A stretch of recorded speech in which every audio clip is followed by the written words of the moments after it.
purpose of the urea cycle is to remove nitrogen / ammonia from cells, from the body, in a non-toxic form, say detoxifying ammonia, removing those nitrogen in a non-toxic form. So that's what urea does, the urea cycle. It will incorporate two nitrogens in a molecule called urea. Urea is non-toxic. You may think otherwise, but urea is non-toxic. It can be transported in the bloodstream and excreted by the kidneys. Okay, that's the first important thing to think about. The purpose of the urea cycle, therefore, is to dispose of nitrogen in a non-toxic way. Note the role of glutamate. Glutamate serves as the sink for amines coming from several amino acids, including alanine, and glutamate metabolism through glutamate dehydrogenase provides one of the two nitrogens that can enter the urea cycle, the ammonia molecule. Through the AST reaction, glutamate can provide the second molecule, aspartate, that can enter the urea cycle. The latter two nitrogen sources, ammonia and aspartates, are the only two forms of nitrogen that can enter the urea cycle.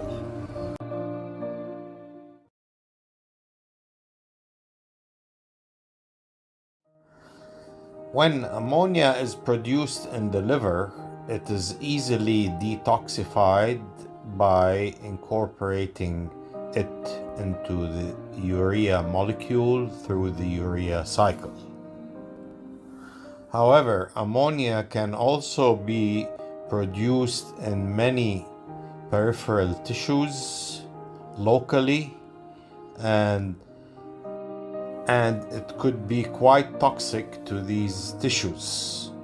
So there is a mechanism for detoxifying that ammonia peripherally that we will discuss shortly.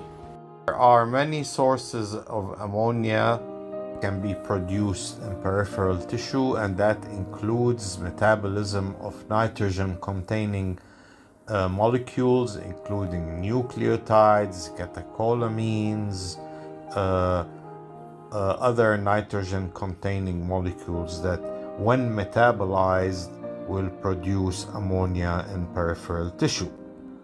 The major mechanism involved in detoxifying peripherally produced ammonia is to incorporate it into another molecule that is not toxic.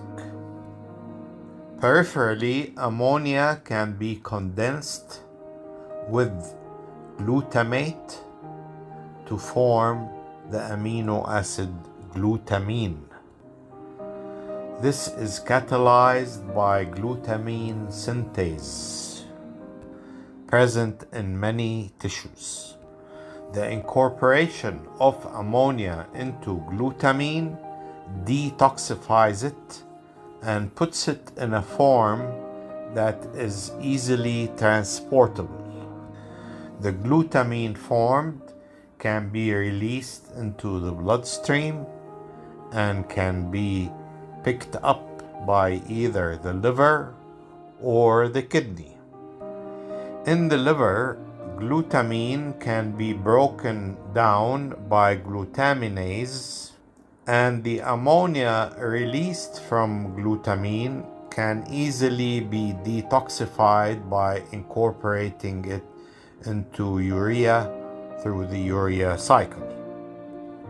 In the kidney, glutaminase will also metabolize glutamine into glutamate and ammonia. However, in the kidney, the ammonia can be released in the urine and easily disposed of that way. It is important to distinguish the key roles of glutamine and glutamate. Glutamine, formed in peripheral tissue by incorporating ammonia into glutamate, serves to detoxify peripheral ammonia and serves as a vehicle for transport of ammonia back to the liver or kidney. Glutamate, on the other hand, serves as a sink for nitrogen during amino acid metabolism, and an example of that is the ALT reaction, where alpha-ketoglutarate accepts the amine group from alanine to form glutamate.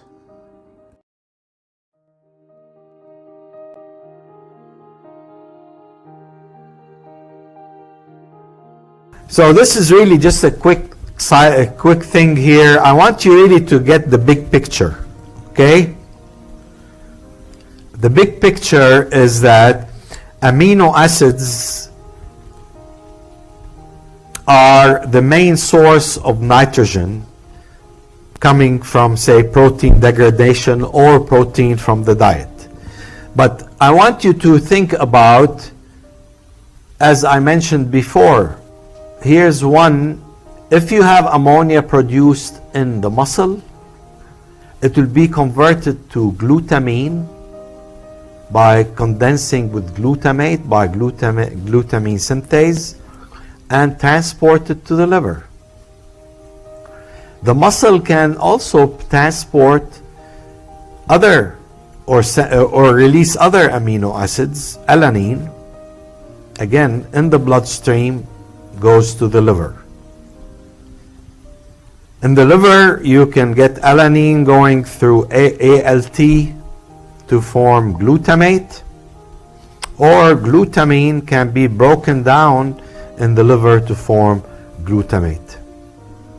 Glutamate can be broken down by glutamate dehydrogenase to give you ammonia.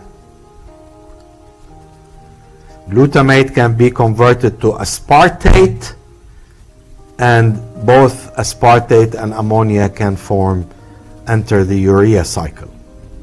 Note what is transported from the liver to the kidney, primarily urea, but you can send some glutamine from the bloodstream or from the liver, which can be broken down and released by the kidney as ammonium.